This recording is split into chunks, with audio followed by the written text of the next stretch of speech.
Welcome to the Heavy Spoilers Show. I'm your host Paul. In this video, we're discussing a topic I see floating around every single time a new film's very divisive. That is paid reviews. I've never actually seen it be at the extent it is with Superman, and I've seen people getting called shills, being told they get paid for reviews, and even bloody Kevin Spoilers. He's been put in the firing line. So I thought I'd just do a video discussing the theory, the logic behind it, where the lines are blurring, and ultimately what I would say is probably the best course to take as a member of the audience. Now, addressing that big question up top, do critics get paid to write positive reviews by movie studios? The simple answer is, drumroll,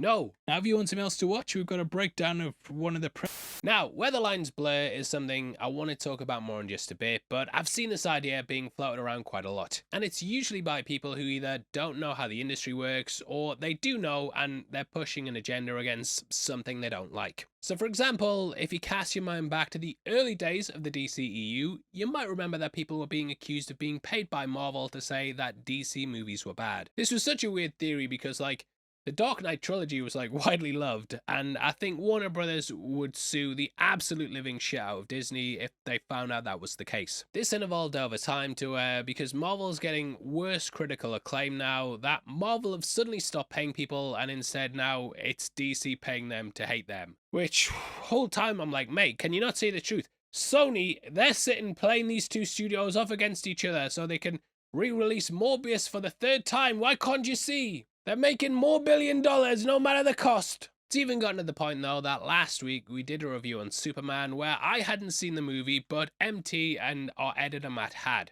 In the video, it's basically like a live stream where they talk about the film. I ask questions like, well, what was the humor like? I've heard this thing happens in it. How is it handled in the movie? Are there too many characters? That sort of thing. I make it very clear I haven't seen it. These two guys have. They're giving their opinion. I'll hold mine off until I've seen it, and then that'll be the ending explained and the review thing. Now, there were some comments, right?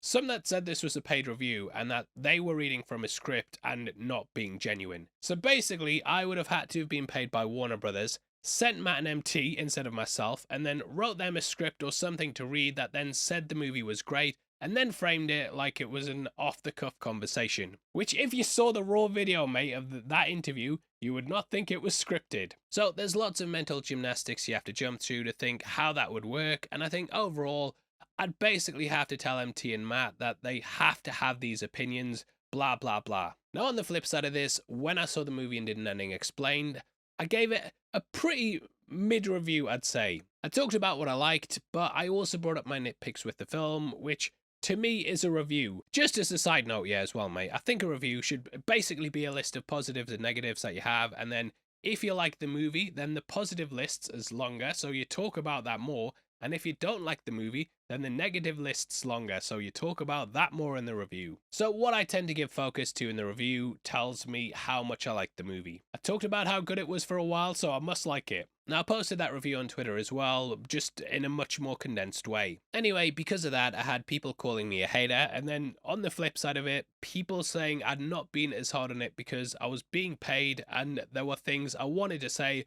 but wouldn't because of the money. No studio would pay someone to say a film is fine. Like, chances are, if a movie's mediocre, then a reviewer's just gonna say the movie's mediocre anyway, so what would be the point in paying them? I've also just realised I'm about to get so much shit again for saying Superman is fine and not the second coming of Superman. Anyway, I think how we reached this point isn't necessarily on the audience and their relationship with reviewers, it's how reviewers are perceived by the audience. Now, if we look back at the history of criticism, like way back before the internet, we can see how things have evolved. I'm talking like 50s and 60s. Sit down, young ones, I'll tell you a story. Okay, so it used to be that a critic would write a film review in a newspaper and someone would then read it. They'd have no connection between the writer beyond just like their name being written above the article. Since then though, the line between influencer, reviewer and entertainer and celebrity, yeah, it's all starting to blur. Now, after those reviews, we had the rise of the TV critic,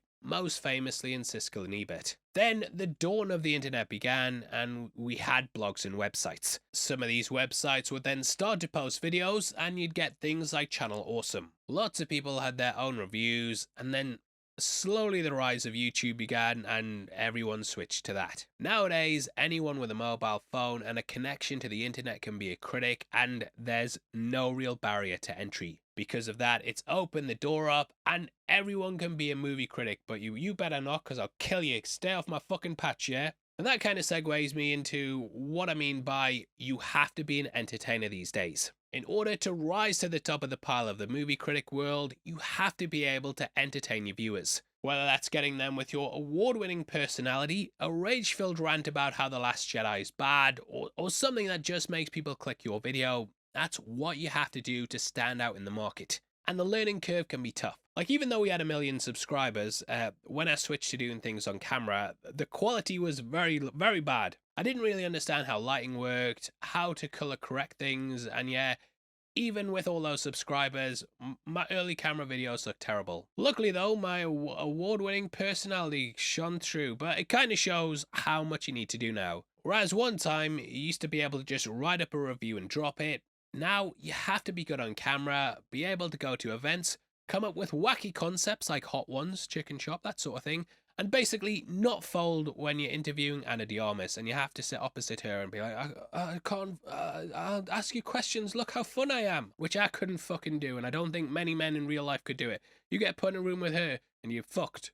I'm folding, mate. I don't care how confident I look. I'm folding. I don't know if you've ever seen it, though, but there's a clip where Roger Ebert basically talks to Chevy Chase face to face and says he can't recommend The Three Amigos, which is weird because it's great, but here's the clip. Oh, wait, it's over there. No, sorry, it's over there. I can't really recommend Three Amigos. Well, I ask you to express it. I ask you to because express Chevy it. Chase has made a lot of good movies, and God willing, he will make a lot more good movies in the future. With your help. Yes, well, Yes, with your. These days, yeah, you just see them hug the movie star and tell them, you're my favorite actor. Now, on the flip side of this, the line between actor is blurring as well. For example, John Bernthal does a podcast, and we now know more about celebrities than we ever have. I even have a mate, yeah, I say he's a mate, he's a bloody world-famous actor, and one of my best mates of all time, but he rang me asking whether he should start a YouTube channel and what advice I could give him. We knew he could do it, and he'd probably get quite a big following quickly, but there was the risk that if he does it, it might hold him back from acting because people don't necessarily want to just hire YouTubers for acting roles. Either way, that's a long way of saying the industry's changed, and that comes with criticism as well. These days, you'll see studios hire influencers who then do things like go to the set, meet the cast, go to the red carpet, and then the massive worldwide premiere. Chris from 3C Films actually did a brilliant video on that recently, which kind of goes through what it's like visiting one of those events. Really good, fleshes everything out, talks about this whole thing in general, and yeah, check it out after this. I'm sure you've also seen the posts where studios send YouTubers and influencers gift bags though, and basically stuff to promote the film. So in a sense, critics and influencers have just become another arm of marketing. In getting them to talk about your film and post about it, they're basically telling the world that your movie's out. And everyone is fun in it, and everyone's great, and I'm having a great time, so go and see it. Now, where it gets difficult for people to trust reviewers is because they see all this stuff, and then if the person turns around and gives it a positive review, then it makes it seem obvious the influencers have been influenced. Actually, avoid premieres because of this, because it's something people can use to discredit the review, and it's often more of a headache than it's worth. I'm also very weak-minded and can be swayed by Lionsgate sending me Blu-rays and photos of Anna de Armas. The influencers might have been influenced though. Now, whether that's the case or not is another thing entirely, but it definitely raises some questions. If you go to an event, meet the cast, get the free hat, and basically promote the film, there's obviously going to be questions about your integrity. Say a politician, yes, say they get a donation from someone, and they turn around and say you should buy the thing they're selling, it looks suspect, mate. It looks suspect. So whether a critic is being paid or not is one thing, but there's definitely that long list of incentives that may or may not influence them. So you can see how it's easy to create a narrative that people say nice things in order to attend these events, see stuff early, and so on and so forth. However, there is no direct money going from company to critic with the terms say nice things. If there was, I think someone would have exposed it by now, and we'd have someone refusing to take it who came out and basically blew the whole lid off. It's a massive risk for studios to even approach someone and ask them to do it, as they could basically expose it, bring the whole thing crashing down, and basically have their studio potentially even get in trouble with the law. Because by law, you have to disclose if you've been paid to market something. Which is why you'll often either see hashtag ad or someone announcing that this video is sponsored by Screen Crush or something. Now, what's often shown as the proof that disproves this is because a couple of years back, it was exposed that a small independent studio had paid some critics at a website like $50 to give their movie a positive review on Rotten Tomatoes. This was a massive thing, the studio got fucked, all the reviews got taken down, and basically everyone involved in it destroyed their career. Recently, you might have also seen that there was a lot of pushback about the ballerina. Right before the event, Lionsgate in all their wisdom, they sent out an email encouraging positive reactions. Focus on the we encourage positive reactions there. This immediately got exposed by critics who'd received it, who said they wouldn't do it. Their integrity was worth more than early access to a movie, but I tell you, mate, put me opposite Anna de Armas, mate, I'll say it's the fucking best movie ever. But no, it got immediately exposed, and this would have been tenfold if it came to a paid review. It caused a lot of outcry on social media, and was something that worked out much worse for the movie. Which is mental, because I watched it the other day, and it's really, really good. Like, I would have said it for free. I would have said it's fantastic for free. Now, how do you navigate all this stuff? Well, personally, I would say people just have to make up their own minds. If a movie is good or bad to you, then it doesn't really matter what the critics say. For example, last week I put out a review saying F1, it's a perfect sports movie, and then 2 days later, put out one saying Jurassic World Rebirth is disappointing and completely shit. Got people on the perfect video calling me shill, saying I'm paid.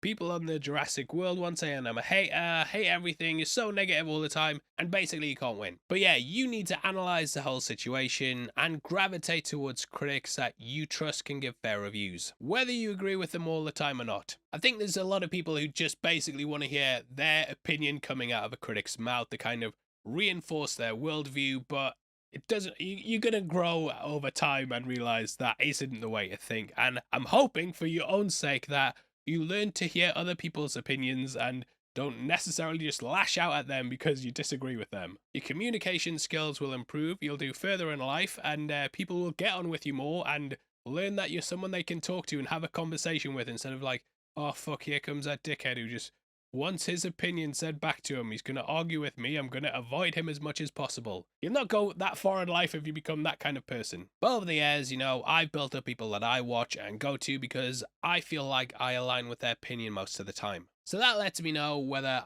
I'll like a movie or not. If people's tastes align with yours, then they're more likely to give you an idea of what you'll like. So for example, mate, if you like the Minecraft movie, you're probably better off watching a review from someone who likes Minecraft than like some 50-year-old who's never played it. I mention the Now Playing podcast on my channel quite a lot, and they're one of my go-tos. Now, I will often disagree with them completely, but sometimes I agree with them as well. I know that they give both positive and negative reviews, so either way, I'm getting a fair opinion. I would say probably to avoid someone who gives nothing but positive reviews and praise and admiration, because they're not necessarily going to give you an opinion that points out the problems. On the flip side of this, I would also say if a channel just pushes negative reviews all the time as well, and never reviews anything that they actually like, then there's probably an incentive there for them to do that, which might involve the higher amount of views that you tend to get from posting negative reviews. Because yeah, people love controversy and will flock to that anyway. Feel like people sometimes get trapped into like a cycle of doing that, where they're like,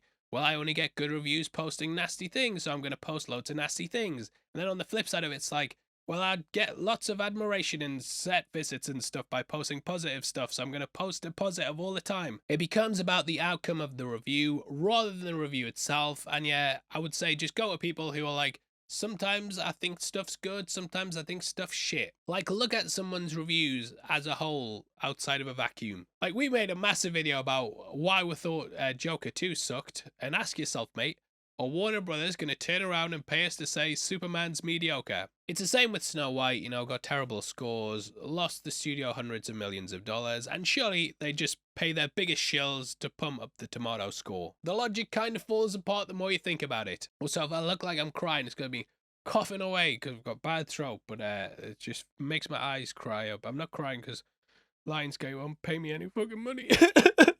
I would say take a complete view of a channel though, and if they seem like a good barometer for a film's quality, then go towards them. If they're always posting positive or negative, then they're probably not, and you most likely want a channel that gives you both negative and positive reviews, even if you disagree with them or agree with them. But saying that people are paid is just a mental conspiracy theory, and yeah, I hope people stop doing it. Thanks. Stop recording that. Yeah, they bought it, mate. Yeah, I think I got them. Yeah, if you can send the check through. Oh, I forgot the Warner Brothers joke. No, I always fucking forget it. Yeah. Well, how is Bob anyway? Is he still reeling about Snow White? Is he? Yeah. Get him to send the cash, mate. I'll get that. I'll get that up to a positive. That fresh tomato shit. Can he set me up with Anna Diarmas? No. I thought he wouldn't. I thought he wouldn't be able to. But yeah. Oh shit, the laptop's still on. 2 seconds. I'll just cut this.